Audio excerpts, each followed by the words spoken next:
Soberano Deus e eterno Pai, estamos aqui nesta noite, Deus, para te adorar e bendizer o teu santo e poderoso nome, Senhor. Recebe, Deus, nesta noite o nosso louvor, Senhor, como incenso suave às suas narinas. Vamos adorar ao Senhor.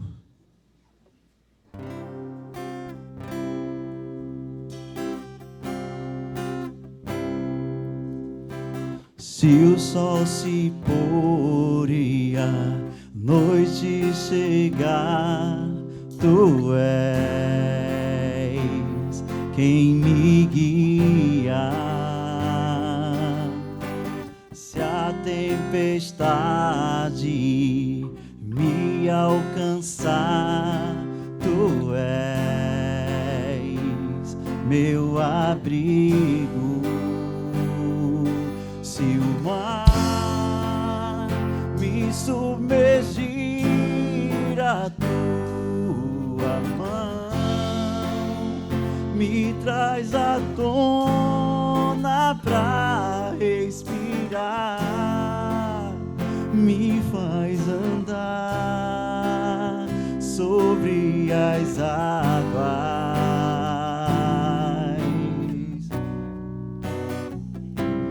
Tu és o Deus da minha salvação, és o meu dono, minha paixão, minha canção e o meu louvor.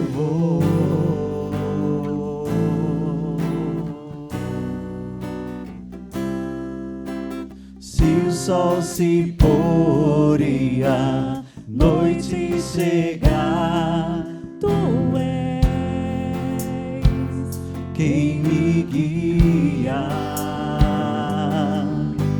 Se a tempestade me alcançar, tu és meu abrigo.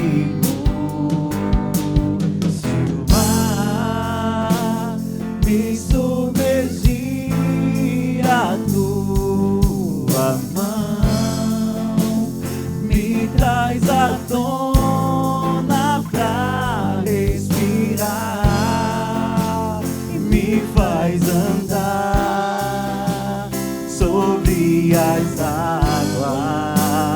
Nós cremos, Senhor.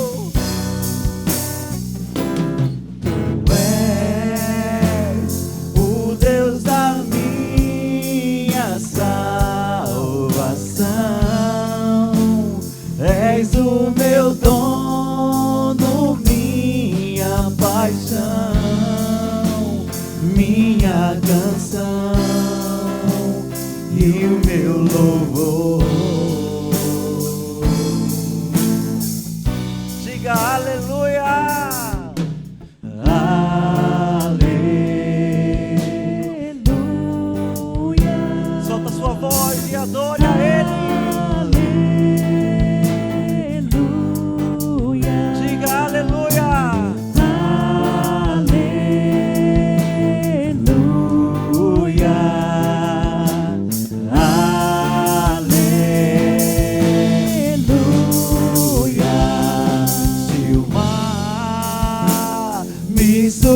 Submergir, a tua mão me traz à tona pra respirar e me faz andar sobre as águas.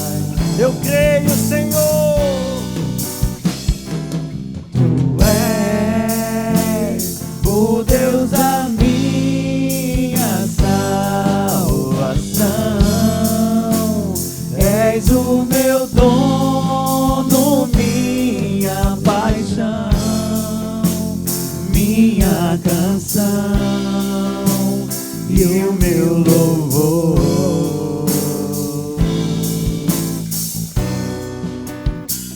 Diga aleluia. Aleluia.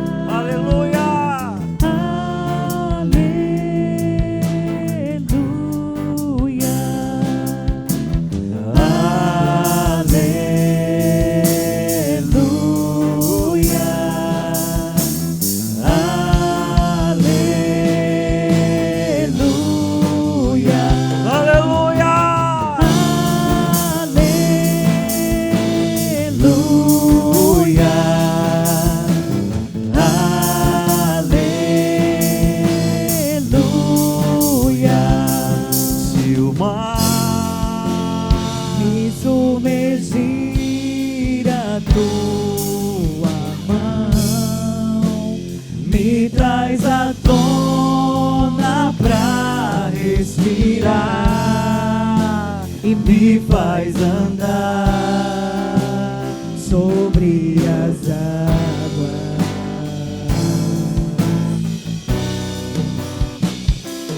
Tu és o Deus da minha salvação,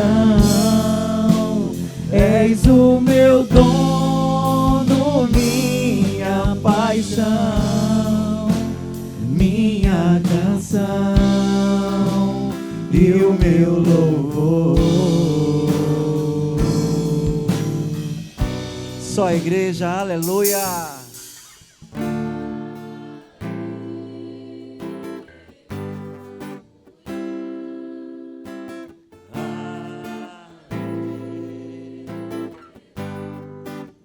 Mais uma vez, aleluia.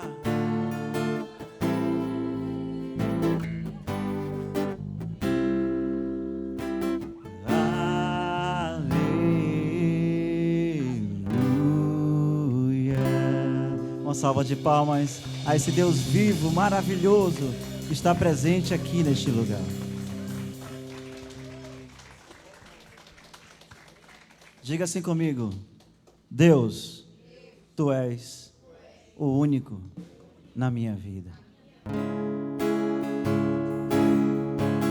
O único, Tu és o único, incomparável és. Declare, solta a sua voz. Não cabe outro amor, tudo que tenho e sou é tudo teu. Tu és único, Senhor. Único, tu és o único, incomparável és na minha vida. Meu coração não cabe outro amor, tudo que tenho e sou é tudo teu. Solta a sua voz e diga: único. Único, tu és o único, incomparável és na minha vida. Ele é incomparável, sim. Coração, não cabe outro amor, tudo que tenho e sou é tudo teu. Mais uma vez, declare: único. Único, tu és o único, incomparável. Tu és incomparável, Senhor.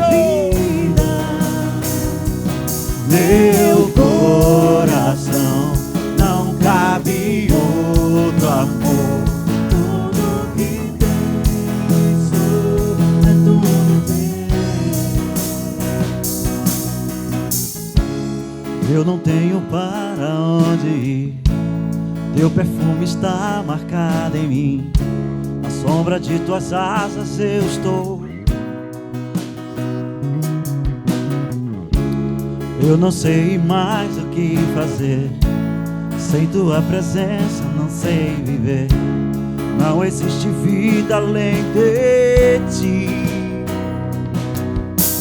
Único, tu és o único, incomparável és na minha vida.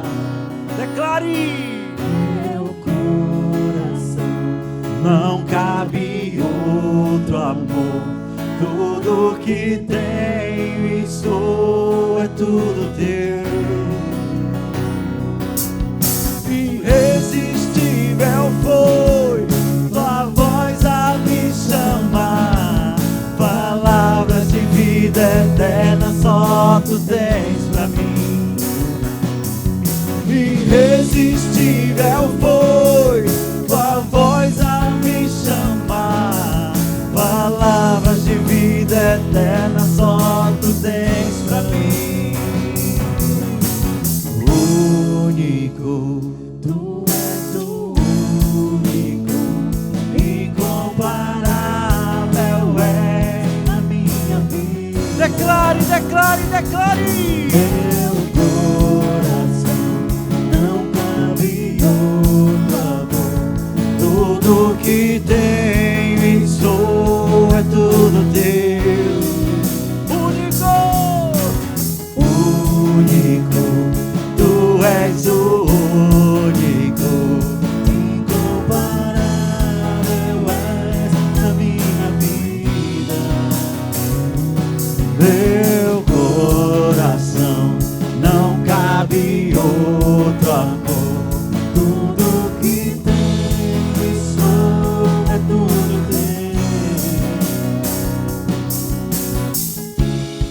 não tenho para onde ir. Teu perfume está marcado em mim. Na sombra de tuas asas eu estou. Eu não sei mais o que fazer. Sem tua presença não sei viver. Não existe vida além de ti. Único, tu és o único, incomparável és na minha vida. Tu és incomparável, Senhor. Teu coração não cabe outro amor. Tudo que tenho e sou é tudo teu. Irresistível foi tua voz a me chamar. Palavras de vida eterna só tu tens pra mim. Irresistível foi tua voz a me chamar. Palavras de vida eterna só tu tens pra mim. Único, tu és o único, incomparável és na minha vida. Declare que Ele é único. Teu coração não cabe outro amor. Tudo que tenho e sou é tudo teu. Bem baixinho, bem baixinho. Único, tu és o único, incomparável. Coloca a tua mão no coração neste momento e diga: único. Coração não cabe outro amor. Tudo que tenho e sou é tudo teu. Declare que Ele é único. Único, tu és o único. Tu és o único, Senhor. Incomparável és na minha vida. Meu coração não cabe outro amor. Tudo que tenho e sou é tudo teu. Mais uma vez, único. Único, tu és o único, incomparável és na minha vida. Meu coração não cabe outro amor. Tudo que tenho e sou é tudo teu.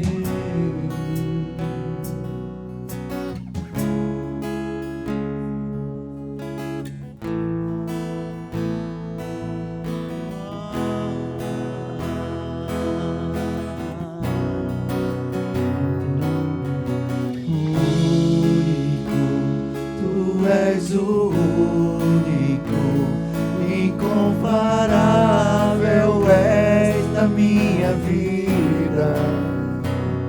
Meu coração não cabe outro amor. Tudo que tenho e sou é tudo teu. Irresistível foi tua voz a me chamar. Palavras de vida eterna só tu tens pra mim. Declare: irresistível foi. Irresistível foi tua voz a me chamar. Palavras de vida eterna só tu tens pra mim. Mais uma vez, irresistível. Irresistível foi tua voz a me chamar. Palavras de vida eterna só tu tens pra mim. Irresistível foi tua voz a me chamar. Aleluia. Palavras de vida eterna só tu tens pra mim. Levante as mãos e diga: único. Único, tu és o único, incomparável és na minha vida. Meu coração não cabe outro amor. Tudo que tenho e sou é tudo teu. A voz da igreja, único.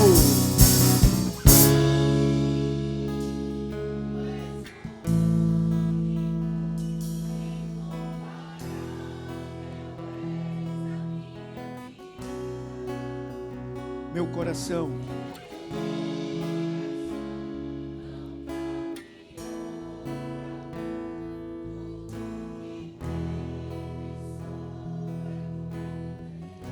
querido Senhor, nós louvamos o Teu nome, Te engrandecemos, exaltamos ao Senhor. Obrigado, porque Tu és o único na nossa vida, Tu és o nosso amor, Tu és o amor da nossa vida, Tu és a nossa paixão. Nosso coração essa noite arde, queima por Ti. Desejamos mais de Ti, Senhor, queremos mais de Ti. Então vem hoje, Senhor, e sacia a nossa fome, sacia a nossa sede. Vem, preencha as nossas vidas completamente. Queremos hoje, mais uma vez, temos essa experiência maravilhosa contigo. Tu és real, Senhor, o Teu Espírito é real, Teu Espírito é verdadeiro. E estamos experimentando a Tua presença neste lugar. Nós escolhemos o melhor lugar para estar. E escolhemos a melhor pessoa. É o Senhor a melhor pessoa. Não há uma pessoa melhor do que o Senhor. O Senhor pode nos alcançar tão profundamente e chegar a lugares que ninguém pode chegar em nossa vida. O Senhor nos conhece profundamente. Tua palavra diz que ainda que palavra me chegue à boca, o Senhor conhece cada um dos meus pensamentos. O Senhor conhece quando eu me assento, quando eu me levanto. Todas as coisas estão claras diante de Ti. Jamais poderia fugir do Teu Espírito, jamais, jamais. E eu não quero, Senhor, eu não quero fugir do Teu Espírito. Pelo contrário, eu quero ser preenchido por Ele. Aqui está a minha vida. Nos entregamos diante de Ti, para a glória de Jesus. Amém e amém. Nos rendemos mais uma vez ao Espírito, para a glória de Jesus. Amém e amém. Aplauda forte ao Senhor. A Ele a glória. A Ele a glória. Amém. Diga assim comigo: Espírito Santo. Mais uma vez, Espírito Santo, esta noite Te pertence. E o meu coração está aberto para receber o poder da Tua palavra. O meu coração se converte em um terreno fértil, onde o Senhor pode plantar a semente do Teu reino, a semente da fé. E eu creio que essa semente vai germinar, crescer e se tornar uma grande árvore e vai produzir fruto para a vida eterna. Ao Senhor a glória. Amém e amém. Aleluia. Glória a Deus. Graça e paz, igreja viva do Senhor. Amém. Está fraco? Graça e paz, igreja do Senhor. Amém. Aleluia. Podeis assentar, igreja. Bom estarmos juntos aqui nessa noite de quarta-feira para recebermos o ensino da palavra. Quero te convidar a ir num texto deveras conhecido, que é exatamente o texto de Filipenses. Filipenses capítulo 3. Nós vamos ler 2 versículos, verso 13 e o 14. E a versão que eu separei para essa noite, a Almeida, século 21. Então, vai comigo no texto conhecido de Filipenses, capítulo 3. Vamos ler 2 versículos, versículo 13 e o versículo 14. Se você está comigo em Filipenses 3, 13, diga aleluia. se encontrou, diga glória a Deus. A Bíblia diz assim, preste bem atenção nesse texto. Irmãos, não penso que eu mesmo já o tenha alcançado. Diga comigo, eu não penso que já tenha alcançado. Aí ele diz, mas faço o seguinte, 2 pontos. Esquecendo-me das coisas que ficaram para trás e avançando para as que estão diante ou adiante, prossigo para o alvo, pelo prêmio do chamado celestial de Deus em Cristo Jesus. Alguém pode dizer aleluia? Ok. Tremendo essa passagem de Filipenses, porque enquanto você lê esse texto e pensa nele apenas de forma isolada, nós podemos ver nele aqui todo um contexto do que diz respeito ao que Deus deseja para a nossa vida. E quero recomeçar aqui, fazendo a conexão com o que estamos trazendo de volta à quarta-feira, que é exatamente a ideia que temos aqui no Salmo 1. Vamos voltar aqui para o Salmo 1 para fazermos as conexões. Põe aqui na tela, Salmo 1, verso 3. Pode colocar na Almeida 21, por gentileza. Salmo 1, verso 3, Almeida 21. A Bíblia diz assim: ele será como árvore plantada. Diga comigo, árvore plantada. Mais uma vez, como árvore plantada. Aí ele diz, junto às correntes de águas, diz o salmista, que dá seu fruto no tempo certo, e cuja folhagem não murcha. Tudo que ele fizer prosperará. Você é essa pessoa. Você é essa pessoa. Irmãos, uma coisa que eu tenho descoberto a cada dia é o poder que tem de você criar uma imagem. E à medida que eu passo os dias fazendo a confissão desse texto, eu vou criando na minha mente essa imagem de que eu sou uma árvore plantada. Eu sou uma árvore plantada. E é interessante porque pode parecer que uma árvore plantada é uma coisa ruim, porque parece que ela está parada lá. Mas, na verdade, o texto diz que a árvore plantada junto a ribeiros de água, ela está fazendo algo. Ela está produzindo frutos. Você é essa pessoa. E você está produzindo fruto exatamente por onde você foi plantado. E essa conexão que eu quero fazer hoje com o texto de Filipenses. Ao conectarmos, irmãos, textos diversos da Bíblia, nós percebemos a unicidade da Bíblia, percebemos a harmonia que a palavra tem. E Deus deseja levar esta igreja ao próximo nível de entendimento da palavra. Amém? Eu não sei se você vai entender esta linguagem, mas nós vamos sofrer nos próximos dias, nas próximas semanas para frente, nós vamos sofrer um batismo na palavra dentro desta igreja. Nós seremos batizados dentro da Sagrada Escritura. Amém? E eu espero, ouçam, como é que eu poderia dizer? É uma percepção que eu possuo de que quando eu lanço coisas para a igreja toda, não significa que todas as pessoas que estão na igreja vão participar. Mas eu espero que você seja a pessoa que vai participar.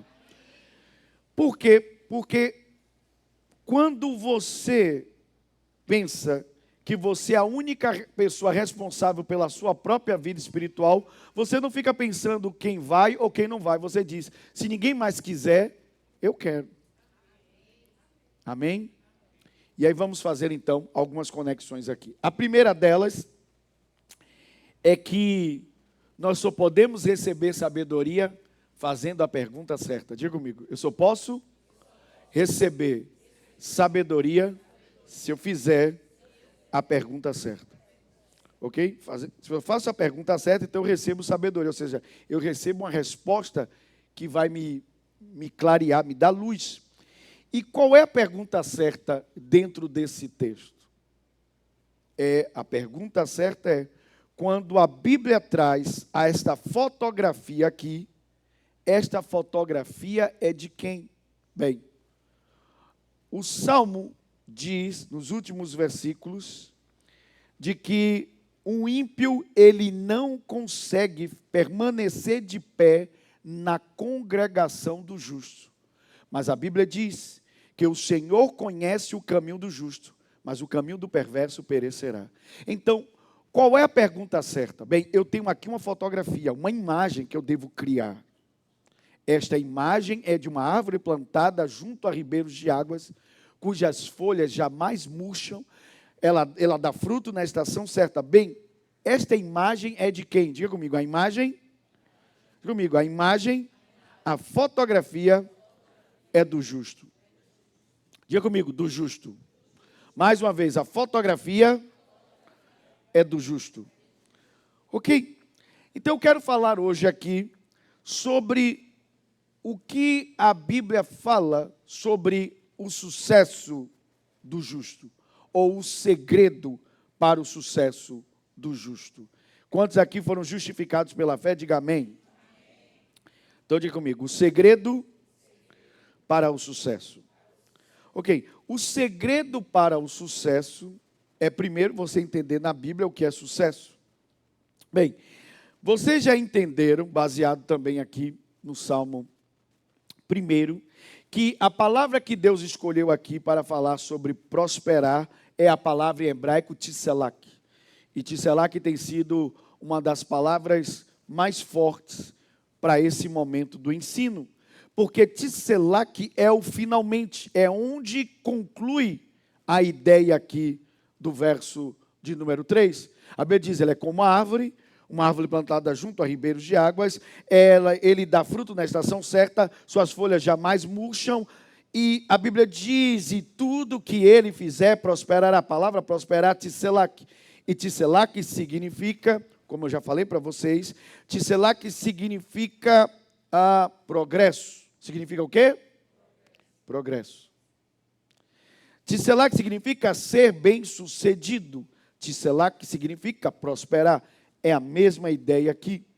Então, se a Bíblia quer nos ensinar hoje sobre a fotografia do justo, a imagem do justo que devemos criar, e nesta imagem, nessa fotografia, a fotografia diz que o justo, ele tem tisselak, ele tem sucesso em tudo. Diga comigo, sucesso em tudo. Então significa que se sucesso é progresso, eu preciso remover da minha vida tudo que impede o progresso. Amém? Então o segredo para o sucesso é remover tudo aquilo que impede o meu progresso. Está claro aqui, sim ou não? Aí agora você entende por que esta ideia pode se conectar com Filipenses. Porque Filipenses, capítulo 3, 13 e 14, fala exatamente de coisas que podem impedir o nosso progresso. E a primeira coisa que eu quero falar é exatamente essa aqui. Ponto 1. A primeira coisa que pode impedir o nosso progresso é a acomodação. Qual é o primeiro ponto?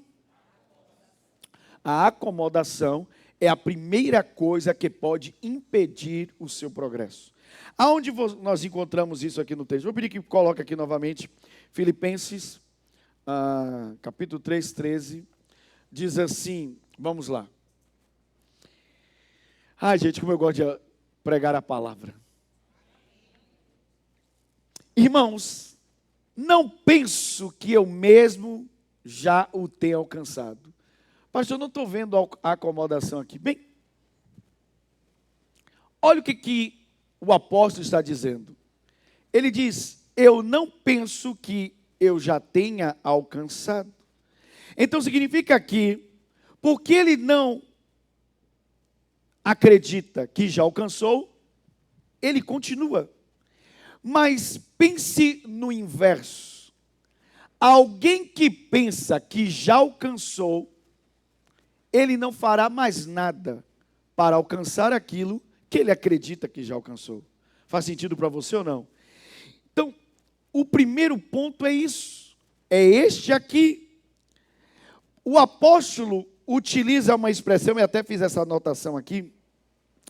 Ele usa a expressão logizomai, que ela é usado para pessoas que fazem conta, cálculo.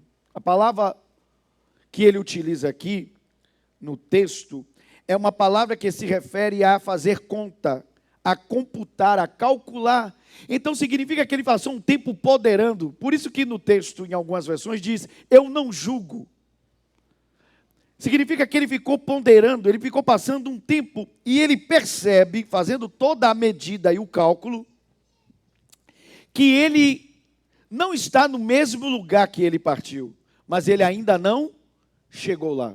Faz sentido para você ou não? Mas pessoas que não param para pensar, não param para calcular, para medir, elas podem chegar a este engano de achar que já alcançaram. Então, se você acha que já alcançou uma coisa, você não vai mais buscar esta coisa. Vou repetir. Se você acredita que já alcançou uma coisa, você para de buscar esta coisa. E aí me veio uma frase, ou uma ideia, que eu falei algum tempo atrás, e ela veio com muita força no meu coração de novo, enquanto eu ia desenvolvendo essas coisas aqui, pelo Espírito, é que você pode passar anos da sua vida acreditando em uma mentira. Pense o desperdício você ter 1 ano, 10 anos, 20 anos, 30 anos de crente numa igreja e acreditando em uma mentira. Que mentira pode ser? Essa daqui, de que você já chegou lá. Você se acomodou. Sua vida cristã é uma vida de acomodação. E se Tiselac é progresso, você não pode progredir se você está acomodado. Faz sentido para você, sim ou não? Quantos fazem sentido essa palavra? Para você faz sentido, diga amém. Porque como eu disse, nesta igreja nós gostamos de pensar. E esta palavra aqui, logizomai, em grego, é alguém que para fazer cálculo, alguém que pondera, alguém que está medindo. Por isso, em algumas traduções, eu falei de julgar.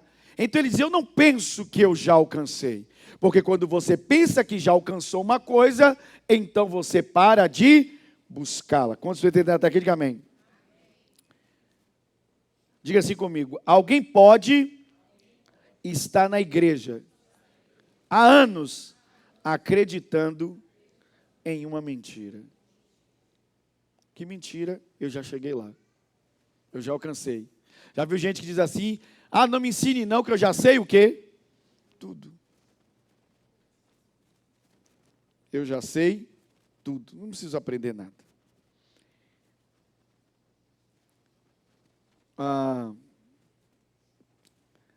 Deixa eu te dar uma outra ideia, dentro ainda desse ponto, sobre a questão da nossa percepção equivocada.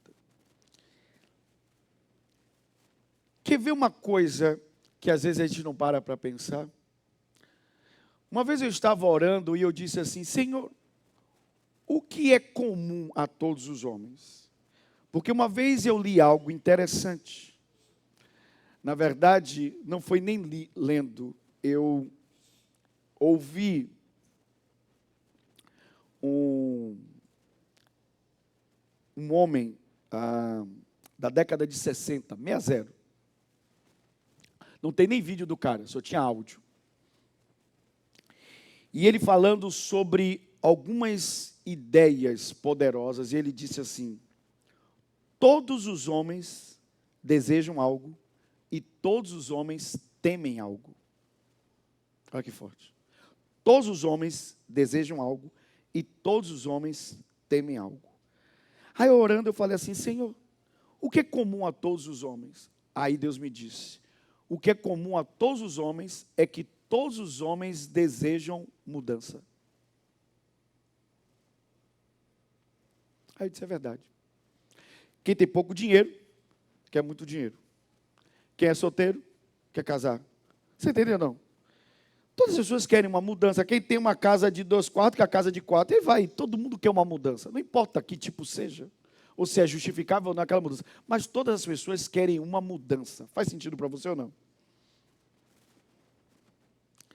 Só que quando você lê esse texto, o texto está dizendo que a mudança não é um golpe de sorte.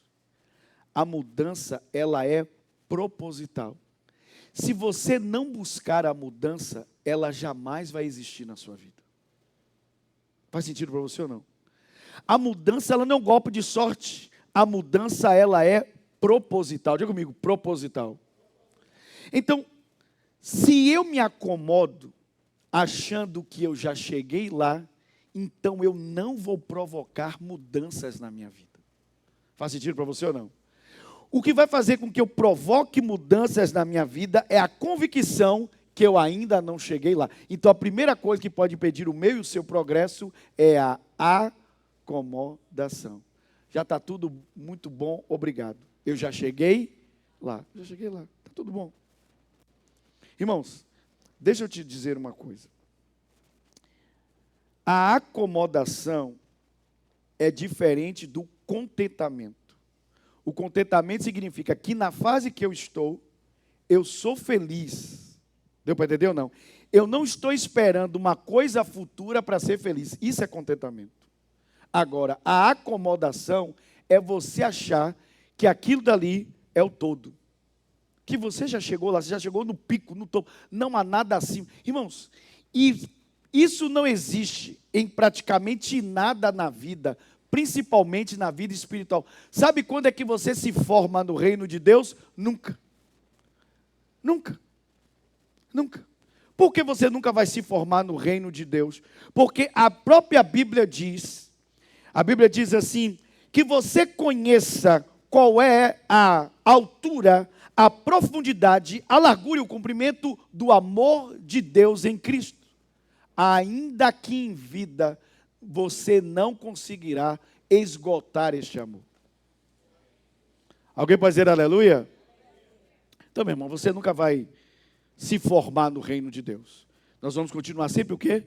Aprendendo. E quantos aqui amam aprender? Quantos aqui amam aprender? Glória a Deus. Segunda coisa que pode impedir o nosso progresso.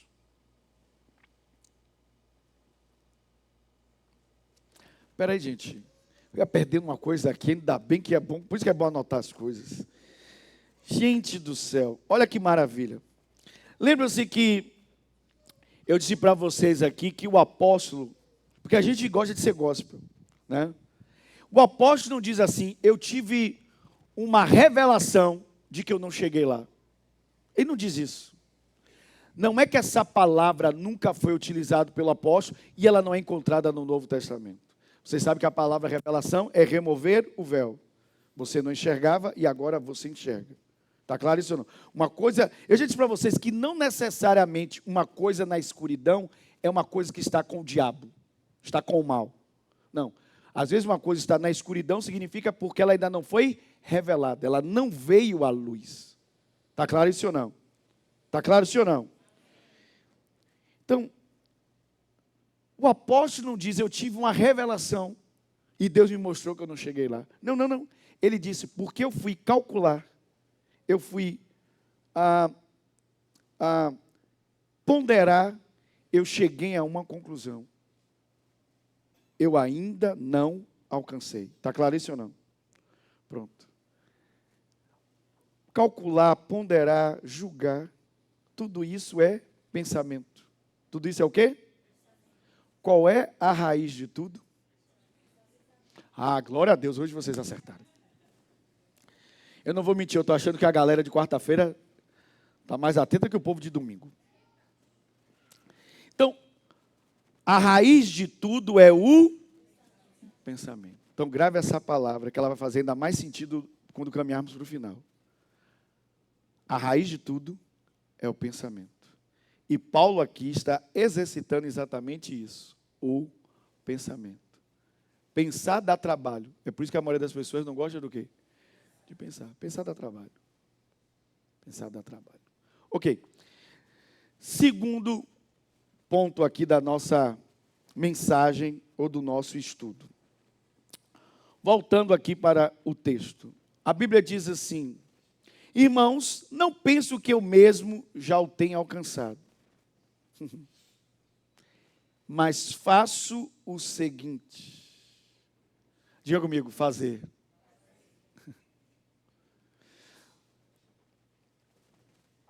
Mas faço o seguinte, esquecendo-me das coisas que ficaram para trás. Este é o segundo ponto. Ele diz, esquecendo-me das coisas que ficaram para trás. A segunda coisa que pode lhe impedir, ou impedir o seu progresso, é o apego. Qual é a segunda coisa? O apego.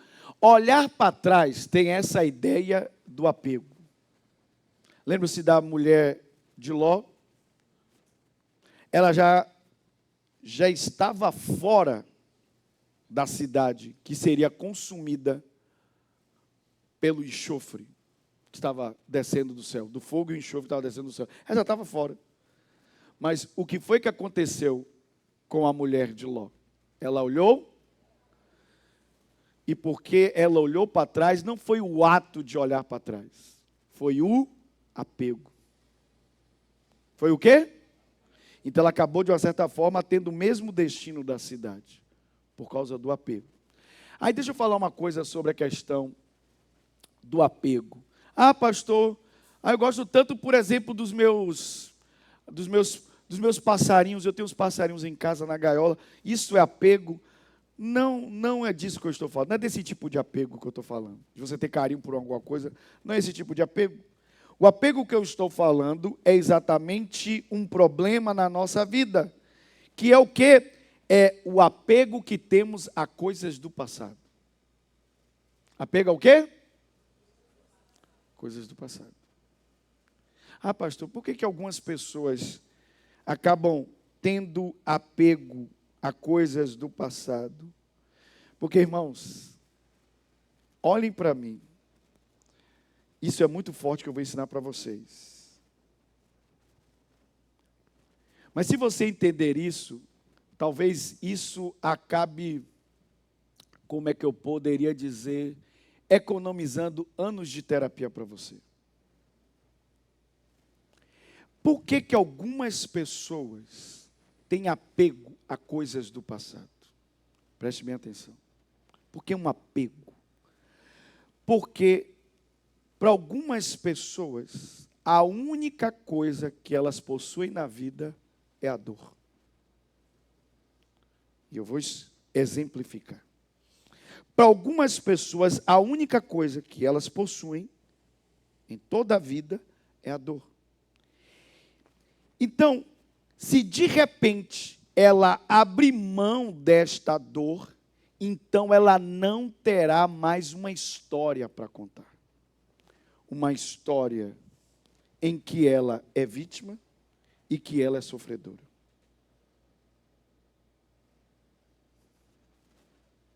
Isso é muito forte, mas é a realidade. Algumas pessoas têm um apego ao passado e seguram o passado, porque na mente delas, a única coisa que elas possuem é aquela dor. Se aquela dor desaparece, elas não têm mais nada. É um pensamento. É como elas enxergam a vida. Porque a única coisa que elas possuem, então, é a história que elas contam, que demonstra que elas são vítimas e sofredoras. Posso ir um nível a mais? Sim ou não? Sim.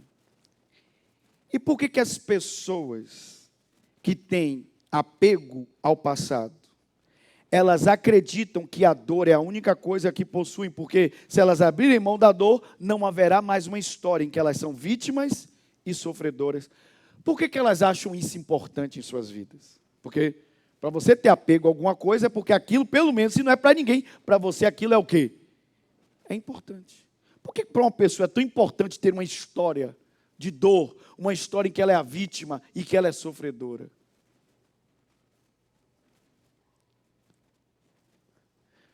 É importante porque a pessoa, na mente, ela acredita que se ela não tiver mais essa história, as pessoas não vão mais se importar com elas. Não vão mais cercá-las. Elas não serão mais vistas, não serão mais ouvidas, elas não serão mais importantes. elas serão esquecidas. Porque na cabeça delas, a única coisa que fazia as pessoas lembrarem delas era aquela história de dor e sofrimento. Se aquilo deixa de existir, então na cabeça delas, ninguém vai mais me ligar, ninguém vai mais me telefonar, ninguém vai mais me procurar, porque a única coisa que eu tenho é essa dor, essa história que eu conto. Está fazendo sentido para você ou não?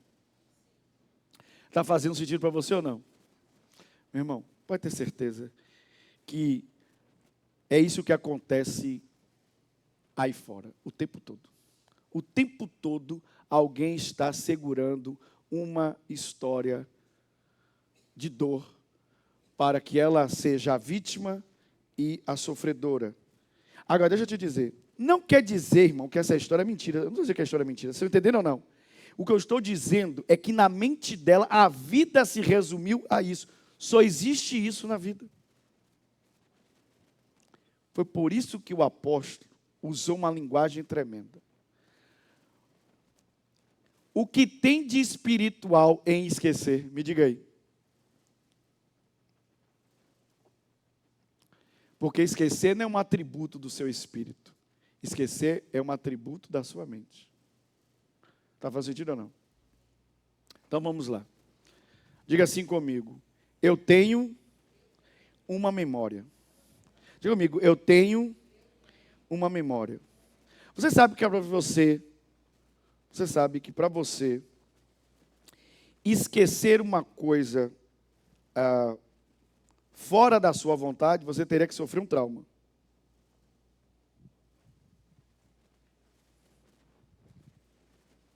Só que a Bíblia diz que eu tenho a capacidade de decidir abrir mão de uma coisa, de me desapegar de algo. Então, ainda que todos nós temos a memória, lembramos das coisas ruins que já aconteceram conosco, eu tenho uma prerrogativa de esquecer. Eu dizer, eu não quero mais isso na minha vida. Eu deixo ir. Alguém pode dizer aleluia? Porque se você continuar segurando esse negócio, senão vai destruir sua vida. Por que vai destruir? Porque, irmãos, preste bem atenção. Toda vez que você se agarra a uma dor do passado, essa dor do passado, ela será ressentida. Então, ainda que ela aconteceu no passado, você a sente de novo no presente. E se você permitir mais tempo, ela fará parte do seu futuro. Por isso que o nome é ressentimento. Porque, irmãos, eu não estou dizendo que as pessoas criam dores para si. Eu estou dizendo que as pessoas se apegam às dores. Vou repetir então. Por que as pessoas se apegam às dores? Porque elas acreditam que são as únicas coisas que elas possuem na vida. Se eu perder essa dor, eu vou ter o quê? É a única coisa que eu tenho. É essa dor. É essa dor que me faz contar a minha história em que eu sou vítima e sofredor. E por que eu tenho que ser vítima e sofredor? Porque as pessoas precisam ter pena de mim, elas precisam se importar comigo, elas precisam ligar para mim. Quantos vão entender até aqui? Diga amém. Irmãos, pare, faz todo sentido. No dia em que eu esqueço e abro mão, eu ainda sou sofredor? Não. Não sou mais sofredor, porque eu estou abrindo mão do sofrimento. E na hora em que eu uso a prerrogativa de esquecer, eu deixei de ser vítima e passei a ser autor. Eu agora sou protagonista da minha vida. A vítima acha que não pode fazer nada pela vida. Ah, pastor, eu sofri, me deram uma punhalada nas costas. Não fui eu. Eu mesmo não me apunhalei. Uma pessoa veio e me apunhalou pelas costas. Eu sofri. Não estou dizendo que a apunhalada foi mentira, que isso não aconteceu. O que eu estou te dizendo é simplesmente que a vítima ela acha que ela não pode fazer nada. O protagonista diz, não, a vida é minha. A vida é minha. Eu decido não viver me ressentindo dessa dor. Eu decido esquecer. Amém? Diga comigo. Esquecer. Diga comigo, esquecer é uma prerrogativa. Diga comigo, uma prerrogativa dada por Deus. Deus não faz isso? Quantos aqui acreditam que Deus tem memória? Ele tem memória. Ele diz assim: ainda que uma mãe venha se esquecer do filho que ela teve e que ela ainda amamenta, ainda que isso acontecesse, eu, Senhor, contudo, não me esquecerei de ti. Então Deus lembra, sim ou não? Mas o mesmo Deus que diz que lembra de você, Ele diz assim: eu, Senhor, vou perdoar os seus pecados e nunca mais me lembrarei deles. É a última cláusula do contrato em Hebreus. Ele diz: eu nunca mais. Ou seja, eu tenho memória, mas eu sou protagonista. Eu decido esquecer. Se você não decidir esquecer o seu passado nunca será passado, sempre será presente. Deu para entender ou não? Foi por isso que o apóstolo Paulo disse: esquecendo-me das coisas que ficaram para trás. Então, qual a primeira coisa que pode impedir o meu progresso? A acomodação. Eu já acho que cheguei lá. Não vou buscar uma coisa que eu acho que já alcancei. No caso aqui, eu não vou buscar mudanças. Não vou buscar mudança. Não vou buscar o avanço. Segundo, o apego. Não é apego, como eu falei, a uma coisa que eu gosto. Ah, meus pássaros. Não, não, não. Eu estou falando de apego ao passado. Como vocês estão entendendo até aqui? Sim ou não? Quando estão entendendo até aqui, diga amém. Então diga assim comigo: Deus me deu a dádiva da memória, mas me concedeu a prerrogativa do esquecimento. Eu decido esquecer. Amém? Alguém pode dizer aleluia? Então você entender, né, por que as pessoas têm tanto apego com a dor, as pessoas têm medo de perder a atenção das outras. Ah, não, no dia que eu não for mais o coitadinho. Eu já contei a história para vocês da senhorinha que ficava entrevada na cadeira e o médico ficava com ela, examinou ela de um lado para o outro, do lado para o outro, e não achava nada, e a mulher não levantava da cadeira, e parecia que cada dia ficava pior, mais entrevada na cadeira, aí que ela não saía para passear, não ia para o lado de fora. Até que um dia ele resolveu fazer diferente, ele colocou uma cadeira e sentou na frente dela, dentro da casa dela. E começou a conversar. E aí ele perguntou assim: você vê alguma vantagem em você ficar sentado nessa cadeira o dia todo, entrevado? Ele diz assim: não, meu filho, é muita dor, é muito incômodo, mas tem um lado bom nisso tudo. Porque eu vivo nessa cadeira, nesse sofrimento, meus filhos vêm me visitar o tempo todo. Aí o médico descobriu.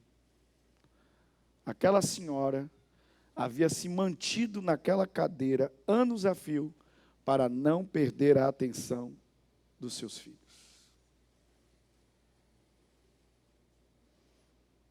Diga comigo: Deus quer me livrar. Diga comigo: Deus quer me livrar de toda a dor do passado. Amém? Alguém pode dizer aleluia? Diga assim comigo: acomodação. E segundo, apego. Qual é o segundo? Apego. Se fôssemos colocar tudo em pequenas sentenças, a primeira sentença é pense. A primeira sentença é pense. A segunda sentença é esqueça. Qual é a segunda? Esqueça.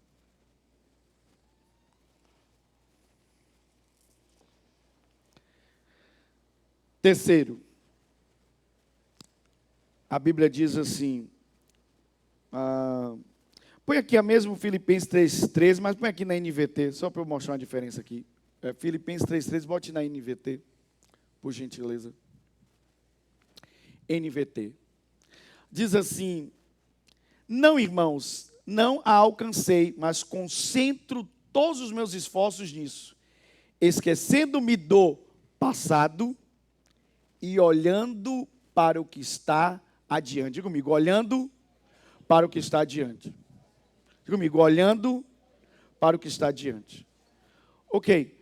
Qual é a terceira coisa que pode me impedir? Bem, olhar o que está adiante está falando de foco. Diga comigo: de foco. Então, a terceira coisa que pode me impedir de alcançar o progresso é a distração. Qual é o terceiro? Distração.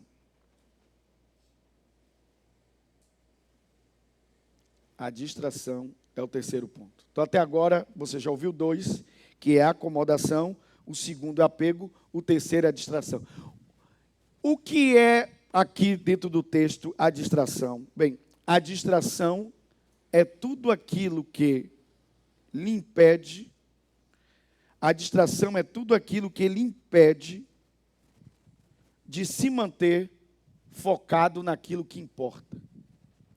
Tudo aquilo que lhe impede de lhe manter focado naquilo que importa é a distração. E o que importa dentro do texto? Diga comigo, o propósito. O que importa? O propósito. Então vamos lá. Você precisa descobrir, certo? Você precisa descobrir tudo que lhe distancia ou lhe desvia do propósito. Porque tudo que lhe distancia e lhe desvia do propósito é uma distração. Ainda que você chame isso, sabe de quê? De necessidade. Tudo que lhe distancia ou lhe desvia do propósito é uma distração. Ainda que você chame essa distração de uma necessidade. Vamos lá. A Bíblia diz em Mateus capítulo 4, que Jesus, após jejuar por 40 dias, o tentador se aproximou dele e disse: se tu és filho de Deus, transforme esses pães, essas pedras, em pães. Ok. Comer é uma necessidade, sim ou não? Sim. Mas Jesus transformou as pedras em pães? Não. Jesus disse: nem só de pão viverá o homem, mas de toda a palavra que sai da boca de Deus. O que fazemos? Nós trocamos o que é essencial pelo necessário. Toda vez que desfocamos do essencial por causa de coisas que são apenas necessárias. São as nossas necessidades. Então, ainda que você chame uma coisa de necessidade, ela ainda assim pode ser uma distração. Lhe distrai de quê? Do que é essencial. Do que realmente importa. Alguém está ouvindo ou não? E que se cremos em Jesus, Jesus disse que se você buscar o essencial trará para você sua necessidade.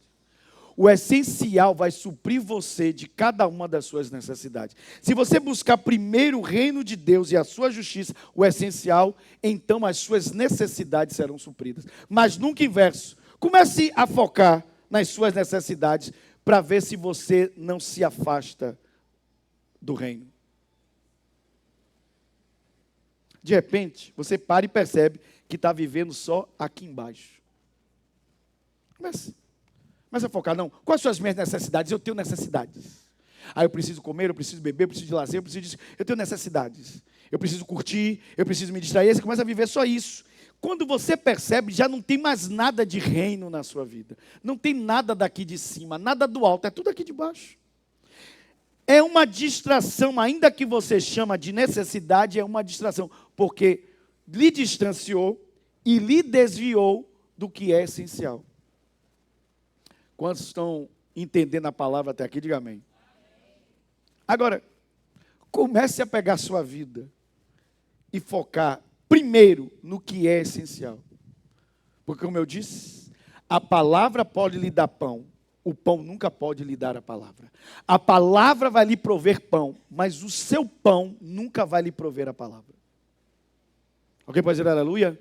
Eu já vi pessoas sem nada clamarem a palavra e serem supridas de pão, mas eu nunca vi uma pessoa cheia de pão manifestar a palavra pelo pão. Nunca o contrário. Eu já contei essa história para vocês aqui, né? Que um dia a mãe estava com os garotos. Aí o garoto disse assim: mãe, não tem nada em casa para comer. Ela disse: não, vamos orar e vamos falar com Jesus. Aí começou a orar e disse: Jesus, estamos aqui, somos teus servos, manda o pão, Senhor. E não manda por mim não, Jesus, manda pelo seu nome, para que o seu nome jamais seja envergonhado. Meus filhos estão crescendo no Evangelho, para que eles vejam, Jesus, que o Senhor é fiel e que o Senhor não deixa faltar nada daqueles que disseram. Ela começou a orar. Aí um camarada ia passando e ouviu a crente orando, a crente abestalhado, orando, sabia que esse crente é tão idiota, falando com uma pessoa que nem existe. vou fazer uma gozação com essa crente. Aí foi na padaria, comprou um monte de pão. Aí a janela estava aberta e começou a jogar o pão pela janela. Um bocado de guria orando. Mamãe, está caindo pão do céu. Mãe, está caindo pão do céu. Aí os meninos deram pinote, uma alegria dentro de casa, que os pão estavam caindo. Aí quando os meninos terminaram aquela algazarra, toda aquela grataria, bateram na porta. Quando bateu na porta, apareceu um homem. Aí disse, senhora, deixa eu te dizer aqui uma coisa que eu quero questão de fazer.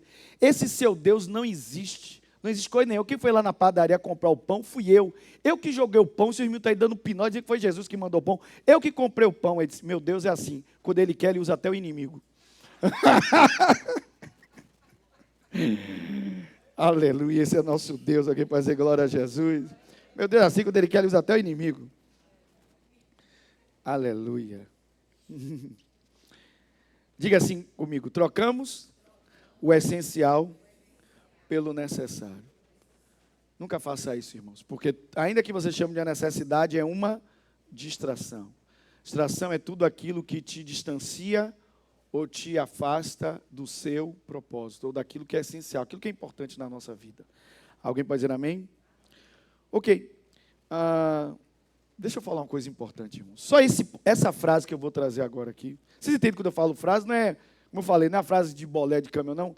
São sentenças importantes que ficam na nossa cabeça assim, ó, durante dias, às vezes semanas, ardendo na nossa cabeça. Você já teve frase assim, que fica na sua cabeça e diz assim, tem uma hora assim que ela parece que ela estoura dentro de você e diz, puxa, faz todo sentido. Irmãos, o maior especialista em distração é o diabo. Diga comigo, o diabo é especialista em distração. Porque, irmãos, nem sempre é possível para o diabo tirar alguém da estrada. Mas, com certeza, ele vai colocar distrações à beira do caminho. Deu para entender ou não? Às vezes a pessoa ainda está na mesma estrada, mas ela está distraída com as coisas que estão à beira do caminho. Agora, por que o diabo ama tanto a distração? Porque, irmãos, o diabo... Por que o diabo, melhor? Por que o diabo se especializa na distração? Porque o diabo ama uma coisa chamada desperdício. Quando você está distraído, você está desperdiçando tudo que Deus queria utilizar no reino dele, que ele colocou na sua vida. O diabo ama desperdício. Desperdício de tempo, desperdício de potencial, desperdício de habilidade, desperdício de... Você não tem essa sensação, né? Essa semana aconteceu isso comigo. Eu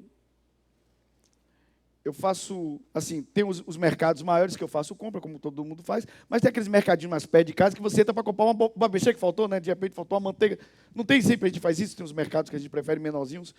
Aí tem um mercado relativamente próximo de casa, que desde que eu vim morar aqui, eu sempre passo lá. Só que de talvez um mês para cá, no máximo, eu tenho visto um rapaz que eu antigamente via ele andando pela rua. Ele agora, por alguma razão, ele sentou na porta do mercado e ele fica lá sentado o tempo todo. E não importa o horário que eu vá, ele está no mesmo lugar. Aí, no início, eu fiquei pensando do lado físico da coisa, né? Eu disse, poxa, o cara está ali sentado e tal. Mas outro dia eu estava pensando, eu disse, meu Deus, como o diabo trabalha na vida das pessoas. Aqui está mais um exemplo de um desperdício. Esse cara está sentado na porta do mercado, sem fazer nada. E quantas habilidades ele deve possuir, quantas coisas ele deve ter na vida dele, em que jamais foram utilizadas, porque quem sabe o diabo enganou ele de tal forma, que, não sei, talvez a bebida, talvez o uso de drogas o levou para aquele lugar.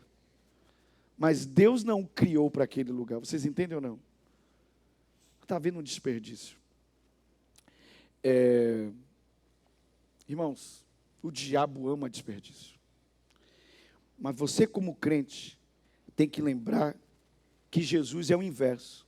Jesus disse, peguem os cestos e recolha toda a multiplicação que eu fiz.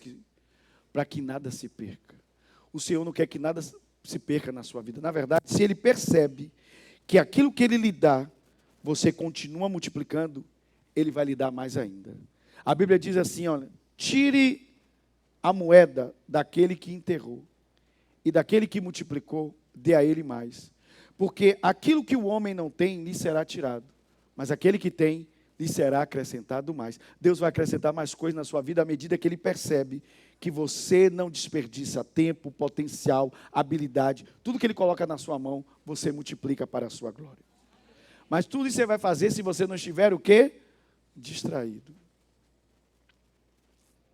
Para fechar, antes de ir para o quarto ponto. Irmãos, sabe qual é a maior característica de uma pessoa que ela não está distraída? Uma pessoa que não está distraída é alguém que aprende a dizer não, até para coisas boas. Se uma coisa é boa, mas ela não é o meu propósito, eu tenho que aprender a dizer não.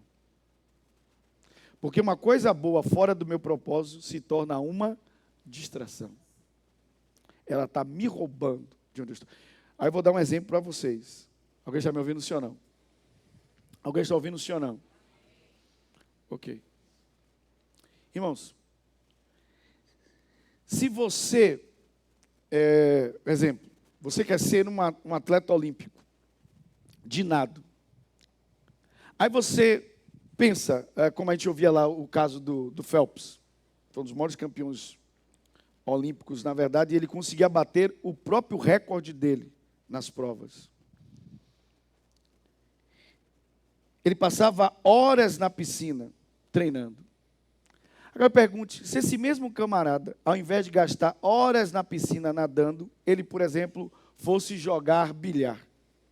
E de repente ele percebesse que ele era muito bom jogando bilhar, jogando sinuca, e começando a fazer muitas boas jogadas, e as pessoas filmavam, olha como ele é muito bom na sinuca. Ele estaria sendo bom em algo interessante, tendo uma certa habilidade.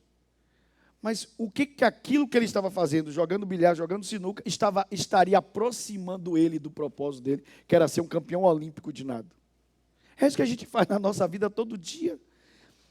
Às vezes a gente tem um objetivo, mas tudo o que fazemos durante a semana não nos aproxima desse objetivo.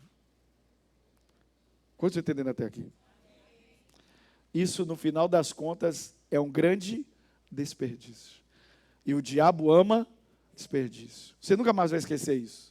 Toda vez que você estiver desperdiçando seu tempo, desperdiçando seu talento, você vai lembrar que Deus não está nesse negócio. Porque quem ama desperdício é o diabo. Deus, Ele é o Deus da intencionalidade. Tudo que Deus faz é com propósito. E a vida e a sua vida é para dar certo, para a glória do nome dEle. Alguém pode dizer aleluia? Alguém pode dizer glória a Deus?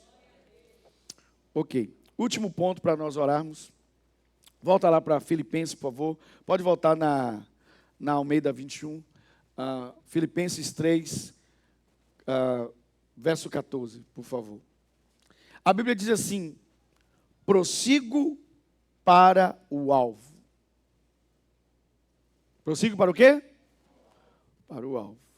Uma coisa que eu gosto desse texto é porque o apóstolo diz assim: uma coisa eu faço, esquecendo-me das coisas que para trás ficam, avanço para aquilo que está diante de mim, e eu prossigo para o alvo. Ele fala de três coisas, mas diz: uma coisa só eu faço. Ele engloba as três coisas em uma só. O que o apóstolo está nos dizendo? Que, irmãos, a distração é exatamente isso. A distração é a gente se perde de um monte de coisa e acaba não fazendo aquilo que é essencial. Aí o apóstolo diz assim: uma única coisa eu faço. Vocês sabiam, e isso é ciência, né? A neurociência afirma que ainda que você diga, porque muitos de nós dizemos isso, principalmente as meninas, as mulheres acreditam que elas conseguem fazer muitas coisas ao mesmo tempo. Um fato é que as mulheres conseguem aparentemente fazer muitas coisas ao mesmo tempo, porque existe o que a gente chama de, de mentalidade compartimentada. O homem pensa de uma forma macro e a mulher de formas compartimentadas. Por departamento, você está entendendo? Então, esse departamento está cuidando disso aqui. Então, a gente brinca assim, que uma mulher, ela está com o bebê no braço, conversando ao telefone, esquentando aqui a mamadeira do menino, ainda prestar atenção na conversa do marido aqui do lado. As mulheres riram. Ok. Só que, pela neurociência, apesar da mulher ter esses compartimentos diferentes do homem, o homem ele abre uma gaveta por vez. Deu para entender? Então, se o homem está lendo o jornal... Eu brinco lá em casa com a pastora. Às vezes eu estou assistindo um jogo de futebol, aí ela diz assim, meu amor, vem aqui em cima que eu quero te mostrar um negócio. Eu disse assim, eu não sei se você sabe, mas futebol não dá pausa. Se eu subir para andar e conversar com você, eu estou às vezes 45 minutos esperando o melhor momento do jogo, que é o gol. Quando eu estiver aqui em cima, só por azar vai sair o gol naquela hora. Aí eu brinco com ela dizendo assim, o homem faz uma coisa por vez. Porque o homem trabalha com gavetas. Entendeu? Quando o homem abre uma gaveta, ele só fica naquela. Pare de brigar com seu marido, irmão. Estou lhe dando um segredo. Deixa o marido fechar aquela gaveta, aí ele abre outra. Né? É por isso que às vezes, vou dar um exemplo engraçado também, de conversa de marido e mulher. Aí às vezes a mulher está assim, meu bem, sabe que eu estava me lembrando? A gente precisa comprar adubo para o jardim. Aí ele, tá, o adubo para o jardim e tal. Aí ela lembrou do jardim e disse, aí ela muda essa história assim, aí ela lembrou do jardim, aí por exemplo, ela lembrou que o jardineiro se chamava Eliseu.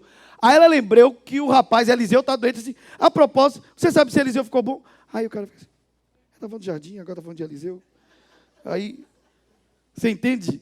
É porque consegue ir conectando um ponto no outro. Aí o homem não fechou nem a gaveta do jardim, já tem que abrir a gaveta do Eliseu que está doente.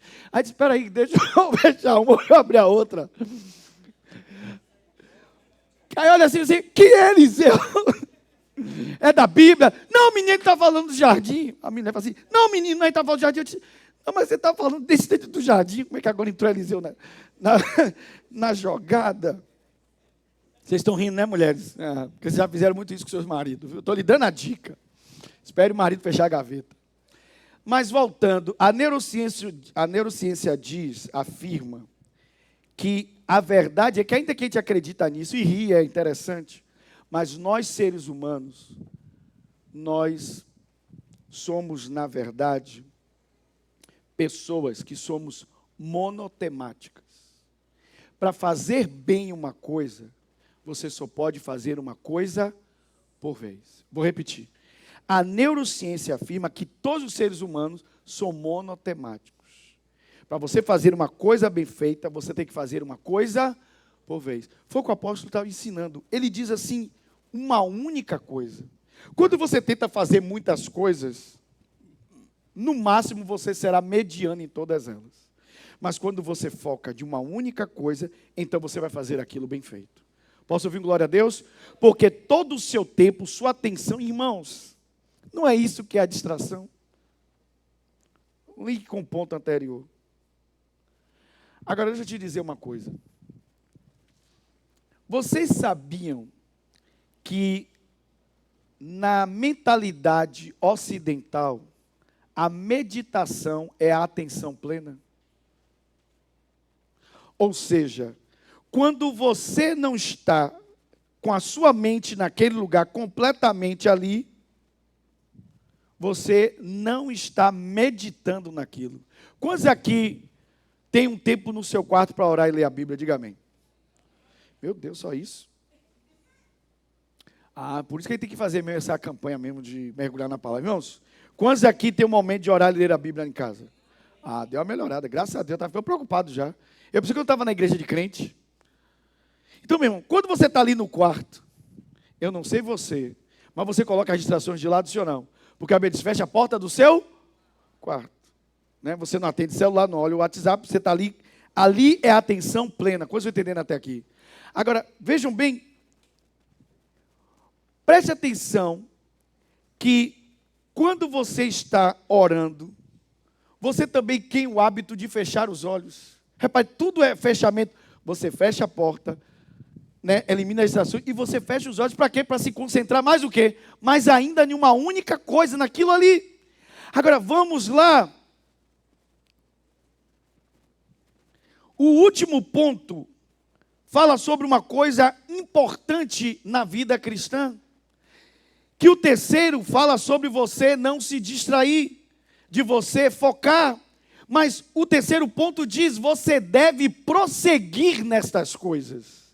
Você não pode, ainda que você não se distraia, você ter essa concentração quando vai orar, quando vai meditar. Já disse a vocês que no pensamento ocidental, a meditação é a atenção plena, é quando você está ali. Quando a gente usa a expressão, eu estou aqui de corpo e alma, já ouviu falar isso ou não? Você está ali de verdade. Não é que seu corpo está ali, sua cabeça está em outro lugar. Agora, quando ele diz eu prossigo, prosseguir é uma coisa que você não faz um dia. Você está fazendo sempre, diariamente. Então, irmãos, repita comigo, por favor. Diga assim comigo, a constância é mais poderosa do que a intensidade. Deus não quer que você faça mais, Deus só quer que você faça sempre. Vou repetir, Deus não quer que você faça mais, Deus quer que você faça sempre. Então vamos dizer isso, Deus não quer que eu faça mais, Ele só quer que eu faça sempre. Deus não está lhe pedindo para orar por 4 horas de relógio, vocês estão entendendo ou não? Deus não está pedindo para você fazer jejuns de, sei lá, de 40 e tantos dias. Não, Deus não está lhe pedindo. Deus está lhe pedindo que aquilo que você faça, você mantenha uma constância. Você prossiga, você não comece e pare. É isso que é prosseguir. Então, uma coisa que impede o nosso avanço, o nosso progresso, é a falta de constância. De continuar fazendo, faz uma vez, continua. Cria o hábito de orar, o hábito de ler a Bíblia, o hábito de jejuar, o hábito de buscar a Deus. Alguém pode dizer aleluia? O hábito de pôr a sua fé em prática. Quantos podem dizer glória a Deus? Uma fé intensa, uma fé que funciona. A sua fé funciona, irmãos. Amém? Irmãos, sua mente não lida com excesso. É porque a gente fica doente. Nós achamos que a nossa mente lida com... Irmãos, por favor, as pessoas hoje adoecem pelo excesso. O nosso smartphone hoje é um excesso. Você pega aquilo ali, em poucos segundos, quantas notícias já passou diante de você no feed? Por que existem crianças hoje ansiosas? Por causa do excesso. E as crianças hoje não têm uma coisa chamada foco. Elas não têm foco. Elas facilmente se distraem. Por quê? Por causa da dopamina. A dopamina rouba o foco das pessoas. Porque quando você faz uma coisa e você é recompensado imediatamente, você quer a próxima recompensa, então você passa para a próxima. E normalmente precisa ser uma recompensa muito mais poderosa do que a anterior. A dopamina tem que ser maior. Pessoas que aprenderam a deixar para depois a recompensa são as pessoas mais focadas que existem. Porque elas primeiro investem para serem recompensadas depois. Pessoas que querem recompensa imediata as pessoas que têm pouco foco, elas têm pouca atenção. Elas fazem aqui, já passam para outra, e é tudo a coisa mal feita, é tudo deixada pelo meio do caminho. Ela não consegue começar algo e finalizar aquilo que começa. Quando você entender até aqui, diga amém. Mas a Bíblia está nos ensinando que nós precisamos ter constância, continuar fazendo. Está claro até aqui, diga amém. Porque nós estamos prosseguindo. E quantos aqui vão prosseguir para chegar até o final da corrida? Diga amém. Quantos vão continuar a corrida? Diga amém. E aqui eu fecho. Ok? Diga assim comigo. A fé é uma única crença. A dúvida são duas. A fé é uma única crença. A dúvida são duas. Porque a palavra dúvida vem de dúbio. Eu tenho 2 ideias, 2 crenças dentro de mim. Por isso que eu tenho dúvida. A fé, a Bíblia diz, a fé é uma certeza, é uma única crença. Para fechar, põe aqui para mim Hebreus capítulo 10, verso 38 e 39 na área. E aqui vamos orar. Hebreus capítulo 10, verso 38 e 39 na área. Ok. Todavia, eu comecei falando sobre a fotografia de quem? A fotografia de quem, igreja? Do justo. Todavia, o meu justo, você, o meu justo viverá pelo quê? A fé é uma crença ou são duas? Ele disse, uma única coisa. O meu justo viverá pela fé, e se retroceder nele não se compraz a minha alma. Então diga assim comigo, o justo viverá pela fé. Ou seja, olha o que a Bíblia diz no verso 39. Põe para mim aqui o verso 39. Nós, porém, não somos dos que retrocedem para a perdição. Somos, entretanto, da fé para a conservação da alma. Alguém pode dizer aleluia? Você é essa pessoa. Você é a pessoa que começa e termina, porque você é da fé. E a sua fé, ela não é temporária, ela não é... como é que eu poderia... Volátil, não sua fé, é uma fé permanente. É uma fé que faz você começar a corrida e terminar a corrida. Eu liberei essa palavra aqui dizendo, nem sempre a nossa fé vai operar um milagre, mas a sua fé vai permitir você suportar o processo. Alguém pode dizer glória a Deus? Então, meu irmão, se eu e você somos árvores plantadas junto a ribeiros de água, junto à fonte, então qual é o fechamento dessa mensagem? No final das contas, tudo é a raiz. Se eu tenho raiz, alguém pode dizer aleluia? Então, o que vai acontecer comigo? Eu não vou me acomodar, eu não vou ter apego ao passado, eu não vou me distrair e eu vou manter a minha constância. Alguém pode dizer aleluia? Porque eu sou um crente com raiz. Amém? Eu sou um crente que tem raiz. Eu não sou qualquer pessoa. Eu não sou uma pessoa que um dia está lá, um dia está acolá. Um dia eu sou crente, um dia eu não sou. Um dia minha fé está lá em cima, outro dia minha fé está lá embaixo. Um dia eu estou na igreja, outro dia eu estou no mundo. Não, eu não sou esse tipo de crente. Eu sou um crente que tem raiz. Eu não sou só um crente raiz, eu sou um crente que tem raiz. As minhas raízes, elas se prolongam em direção às correntes de água. E quando eu estou plantado no lugar certo, eu sou plantado pelo Senhor, então tudo que eu preciso virá até mim. Alguém pode dizer aleluia? Então, meu irmão, faz o casamento aí de tudo que você está ouvindo nessa igreja há tanto tempo. Conecte os pontos. Ligue uma coisa com outra. Deus está dizendo, no fim das contas, o que importa para que manifeste aqui em cima tudo o que você deseja, as folhas verdes e o fruto, para que visivelmente as coisas se manifestem, trabalhe com as suas raízes. Com aquilo que ninguém vê, é o que você precisa trabalhar. Quando aprender essa palavra, diga amém. Quando receber a palavra dessa noite, diga aleluia. Diga assim comigo, eu tenho clareza que eu sou uma árvore que foi plantada. Amém? Plantada. Então você não fica andando de um lado para o outro, ó, correndo de um lado para o outro, não, você foi plantado. Você está enraizado, suas raízes estão crescendo. Amém? E você tem folhas que nunca murcham e tem um fruto que é dado na estação certa. Vamos ficar de pé e vamos orar juntos em nome de Jesus. Aleluia. Glória a Jesus. Amém? Glória a Deus. Feche seus olhos onde você está, por favor. Vamos orar e pedir a Deus para aplicar essa palavra ao nosso coração. Querido Senhor, nós louvamos o Teu nome, te agradecemos. Obrigado pela palavra dessa noite. Meu Deus, que palavra que veio sobre nós hoje. Uma palavra de ensino e que nos conecta à fotografia do justo. A Tua palavra diz que o meu justo viverá da fé. E que se a alma deste homem retroceder, o Senhor não tem prazer. Mas nós não somos dos que retrocedem. Nós somos, como diz o apóstolo, nós somos daqueles que avançam, daqueles que continuam progredindo, porque isso que é tisselar que é progredir, é avançar.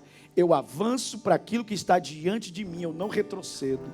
E aqui está teus filhos e tuas filhas que estão recebendo essa palavra da verdade. Agora mesmo, o Senhor está tirando de suas vidas, Senhor, toda a acomodação.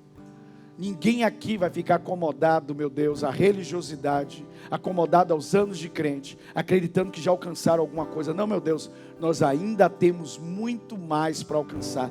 O Senhor ainda tem muito mais para fazer em nossa vida.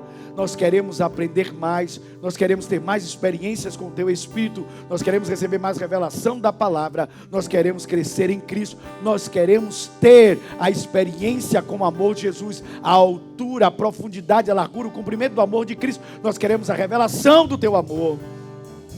Nós queremos crescer na graça, queremos crescer em justiça, queremos crescer em autoridade, em poder, em unção, meu Deus, em propósito, em obras. Nós queremos realizar grandes obras. Sua palavra diz: no início vocês farão as mesmas obras que eu, mas quando eu for para junto do Pai, vocês poderão fazer obras ainda maiores do que eu. É o que desejamos. Queremos realizar obras pelo Espírito, pelo poder do Espírito. Queremos crescer, então arranca a acomodação da nossa vida. Meu Deus, tira também todo apego a coisas do passado, que possamos, meu Deus, abrir mãos de dor do passado, meu Deus, ainda que o Senhor nos dotou da dádiva da memória, o Senhor nos deu a prerrogativa de esquecer, de desapegar a coisas do passado, a dores do passado, com medo de, meu Deus, de perder a história, meu Deus, de dor, de vitimismo, a história, Senhor, de sofrimento. Meu Deus, o Senhor não me chamou para ser vítima, o Senhor me chamou para ser teu filho, o Senhor me chamou para ser conforme a imagem e semelhança do Senhor. O Senhor jamais foi vítima, o Senhor jamais ficou contando histórias de dor, de tristeza, não. O Senhor disse pelo contrário, o Senhor disse pelo contrário, o Senhor disse: eu mesmo dou a minha vida, para depois tornar a tomá-la. Esse mandato eu recebi do meu Pai. O Senhor venceu a morte, venceu o inferno, o Senhor venceu as trevas, e disse: vocês são mais que vencedores. E é o que somos, Senhor. Nós não somos vítimas, somos vencedores. Nós somos protagonistas dessa história. Nós tomamos hoje a decisão de esquecer, de abrir mão do passado, das dores, meu Deus, dos traumas do passado. Senhor, nós cremos hoje também que o Senhor está arrancando da nossa vida toda a distração, tudo aquilo que nos distrai, ainda que chamamos de necessidade, tudo aquilo que rouba o nosso foco, que tira a nossa visão de Jesus, o nosso alvo, que tira a visão do nosso propósito, do nosso chamado, meu Deus, da obra que o Senhor tem para a nossa vida. Meu Deus, o diabo ama a distração, porque ele gosta, meu Deus, do desperdício, mas o Senhor não ama o desperdício, e nós não vamos desperdiçar nosso tempo, nosso potencial, nossas habilidades com distração. Queremos viver no teu propósito, queremos, meu Deus, fazer aquilo que nos aproxima do propósito. Então, meu Deus, nós também hoje chamamos para que o Senhor arranque da nossa vida todo tipo de inconstância, porque a tua palavra diz que a tua palavra é permanecer. Nós queremos ser constantes, Senhor. Fazer sempre, meu Deus, fazer sempre. Não é fazer mais, é fazer sempre. É o tempo todo estar prosseguindo, não parar a corrida. Meu Deus, a maratona é longa, então nós precisamos continuar correndo. Nós precisamos nos manter na corrida. Meu Deus, que ninguém aqui saia da corrida, que ninguém aqui se distraia, que ninguém aqui se desvie, que ninguém aqui retroceda, que todos se mantenham na corrida, que esta casa continue correndo em direção ao alvo da nossa soberana vocação, que é Jesus, o Filho de Deus. Que todos cheguem ao final da corrida, que todos aqui sejam salvos para a glória de Deus, que todos aqui permaneçam na corrida, que não se distraiam, não percam o foco, mas que sejam constantes, corram sempre, todo o tempo, para a glória de Jesus. Amém e amém. Alguém pode dizer aleluia? Aplauda forte ao Senhor, a Ele a glória. Amém e amém. Quantos foram abençoados essa noite? Glória a Deus. Então, enquanto nós louvamos ao Senhor, vamos entregar nossos dízimos e ofertas, vamos plantar uma semente. Antes de irmos para casa, vamos ser generosos na casa de Deus e plantar uma boa semente no altar do Senhor. Toda a igreja seja generoso na casa de Deus. Mesmo sendo assim, pobre pecador, Deus me ama.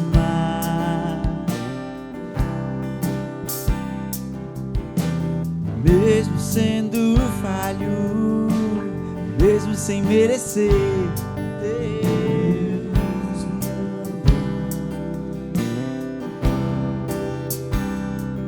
ama. Se estou forte, se eu estou de pé, Deus me ama.